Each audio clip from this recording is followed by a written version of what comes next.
Halo konco, jenengku Superman. Tugasku njogo bumi. Dadi tulung bantu channel Arif Yohamart nganti 100.000 subscriber. Assalamualaikum warahmatullahi wabarakatuh. Bertemu kembali dengan saya Arif Yohamart dengan suara cempreng yang sungguh merdu dan nyaman di telinga. Kali ini kita akan lanjutkan cerita Menyempil Angga dan Arini yang kemarin hanya sedikit saja tayang di part 1, dan ini adalah lanjutannya part 2. Sebuah cerita kawin kontrak karya V. Handayani. Selamat menikmati. Ciao. Kepergian Angga dan perintahnya untuk menggugurkan kandungannya membuat Arini hanya terdiam tanpa mampu menahan ataupun memberikan penjelasan sedikit pun juga. Arini mengelus perutnya yang telah berisi janin berusia 3 bulan. Pernikahannya dengan Angga sama sekali tak pernah diwarnai percekcokan ataupun adanya orang ketiga. Angga sangat menyayangi Arini, wanita sederhana yang lemah lembut dan tidak pernah menuntut sedikit pun. Arini lalu bangkit dari duduknya perlahan. Dia berjalan menuju lemari tempat di mana puluhan koleksi tas mahal pemberian Angga disimpannya. Dialihkannya pandangannya pada jajaran koleksi sepatu yang dimilikinya. Arini mengusap air matanya. Dia tidak butuh semua itu. Dia ingin semua tangis bayi menemaninya kala Mas Angga sedang bekerja. Arini menatap keluar jendela apartemennya. Tangannya masih mengelus janin yang sangat diidamkannya itu. Dirinya masih tak percaya akan perkataan Angga padanya pagi tadi. Angannya melayang pada 2 tahun silam kala dirinya pertama kali bertemu dengan Angga. "Mak, mulai besok Arini sudah kerja ya, Mak," pamit Arini yang kedatangan emak dari kampung. Emak hanya tersenyum melihat anak semata wayangnya yang walaupun hanya tamatan diploma 3, namun Arini tipikal wanita yang tidak pernah lelah untuk terus mencari pekerjaan yang bisa membiayai dirinya sendiri. Arini gadis manis, cantik, berhidung bangir. Walaupun tanpa sampuan make up, kecantikannya sangat mempesona. Tak jarang banyak kaum adam menggodanya. Tapi Arini tidak akan pernah tergoda dengan rayuan gombal jenis apapun. Kemampuan bela dirinya pun cukup disegani oleh para lelaki di sekitarnya. "Arini!" Sebuah teriakan kecil membuatnya berpaling ke arah suara itu. Nampak dia sahabatnya berlari kecil ke arahnya. "Hai, gimana? Hari ini jadi wawancara di tempat yang kemarin?" Katanya sih langsung kerja jika lolos wawancara, sambar dia tanpa memberi jeda padanya. Hari ini hanya mengangguk dan tersenyum penuh arti pada dia dan langsung merangkul pundak sahabatnya itu menuju angkot yang telah menunggu di ujung jalan kontrakan Arini. Arini dan Dea nampak risih melihat para pelamar berpakaian serba mewah, sedangkan mereka berdua hanya memakai rok sederhana yang harganya bisa membeli 3 bungkus nasi padang dengan lauk yang sangat sederhana.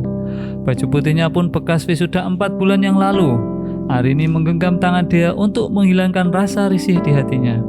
"Ibu Arini," panggilan seorang wanita yang langsung memintanya untuk masuk ke sebuah ruangan yang sangat besar. Nampak 3 orang lelaki tampan sedang duduk menatap dirinya dan memperhatikan dirinya dari ujung kaki sampai ke ujung kepalanya.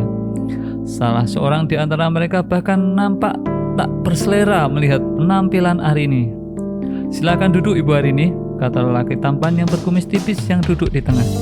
"Terima kasih Pak, tapi maaf saya bukan ibu-ibu, saya belum menikah," jawab Arini dengan polosnya. Ketiga lelaki tampan itu saling menatap dan tersenyum satu sama lainnya. Salah seorang di antaranya mereka menatap Arini dengan sinis. "Kamu mempromosikan diri ya?" tanya salah satu di antara mereka. "Maaf Pak, saya hendak mencari pekerjaan yang halal dan berkah. Tidak ada niat untuk mempromosikan diri ataupun menawarkan diri saya," jawab Arini sembari berdiri dan hendak berpamitan.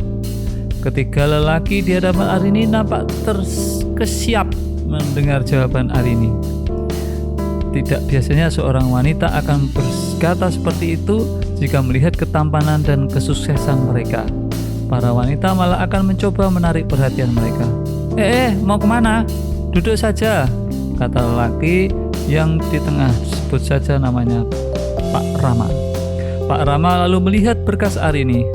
hanya seorang sarjana diplomatika. Dia tersenyum dan akan segera menolak lamaran Arini di perusahaannya. Tapi dirinya masih ingin mengerjai Arini. "Apa keahlian kamu?" tanya lelaki di sebelahnya yang mengenalkan dirinya sebagai Benny. "Saya hanya bisa mengerjakan hitungan dan memprogram accounting dalam 4 bahasa," jawab Arini. Ketika laki-laki itu menatap tajam ke wajah Arini, mereka ingin mendapatkan kebenaran dari ucapannya barusan. Wajah Arini yang cantik sebenarnya membuat mereka terpesona, akan tetapi mereka tahu bahwa wajah cantik seperti Arini biasa dipakai hanya untuk hal yang tidak wajar. "Sudah, lo tes aja biar aman," kata lelaki yang lebih banyak diam tadi. Lelaki itu bernama Angga. Rama lalu memberikan sebuah notebook dan meminta Arini untuk membuat program dan menghitung sebuah hasil produksi dengan 4 bahasa yang diketahuinya. Hanya dengan waktu 10 menit, tugas itu diselesaikannya. Rama hanya terdiam dan melihat ke arah Angga dan Benny. "Besok kamu mulai bekerja," kata Rama kemudian. Arini hanya tersenyum. Setelah mengucapkan terima kasih, dia pun berlalu dari hadapan ketiga pimpinan tampan itu. Ia tak sadar jika ketiganya masih terus memperhatikannya. Gimana?" kata dia sambil mengguncang tangan Arini. Arini hanya mengangguk dan tersenyum.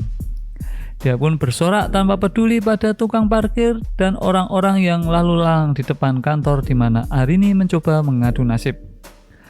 "Hari ini saya traktir deh, yuk makan di situ," kata Arini sambil menunjuk kafe kecil yang terletak di samping kantor. Dengan langkah gembira, keduanya berjalan dan memilih tempat duduk di dekat pintu masuk kafe Bejowish. Tawa kecil mereka dan candaannya ketika menikmati hidangan yang mereka pesan membuat 4 sosok laki-laki tampan yang baru saja masuk langsung menoleh ke arah mereka berdua. Si ibu yang protes tadi," kata Pak Benny sambil menyenggol Rama. Rama tersenyum melihat Arini, tetapi wanita itu hanya menundukkan kepalanya. Angga yang hanya memperhatikannya sekilas memilih duduk di pojok yang kursinya menghadap pada Arini. Dengan leluasa dirinya melihat semua tindak tanduk Arini. Arini yang merasa jengah lalu meminta dia agar membayar makanan mereka dan segera berlalu. Dia nampak protes akan tetapi dirinya tidak merasa nyaman dengan kehadiran mereka. Kepergian Arini dan dia yang hanya berpamitan dengan membubuk tanpa mengucap sepatah kata pun membuat Angga semakin ingin tahu tentang Arini. Senyumnya pun mengembang. Bersambung. Ini masih melipir ini ceritanya Mbak V Handayani. Harap bersabar ya para penonton dari Arif Yohamad yang ganteng dan lucu. Semua ini pasti akan ada lanjutannya. Saksikan kelanjutan Kawin Kontra Arini Angga part 3. Selamat bertemu kembali. Assalamualaikum warahmatullahi wabarakatuh. Ciao.